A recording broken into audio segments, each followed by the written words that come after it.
মাৰ এটা Insta account নাই, ডাঙৰ কথা নহয়। মায়ে চেলফি ল'ব নাজানে, ডাঙৰ কথা নহয়। কাৰণ মই জানো যে এগৰাকী মাতৃক আটাইতকৈ আঘাত দিয়া শব্দটোৱে হ'ল মা তুমি একো নাজানা। আৰে মায়ে একো নাজানে। জীৱনৰ প্ৰথম হাৰ্টত মায়ে গৰ্ভত শিকিছিলো, মায়ে শিকাইছিলে হৃদয় কেনেকে কম্পিত হয়, হয়নে নহয়? প্ৰথম উশাহটো ল'বলৈ কোনে শিকাইছিল? প্ৰথম খোজ কাঢ়িব কোনে শিকাইছিল? প্ৰথমতে বহিব কোনে শিকাইছিল? জোৰে কোৱা, মা নামটো কওঁতে কৃপণালী কিয়? প্ৰথমতে বহিব কোনে শিকাইছিল? প্ৰথমতে খুৱাব কোনে শিকাইছিলে?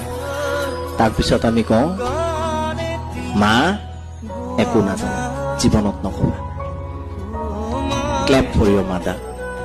She is the wisest lady in the earth.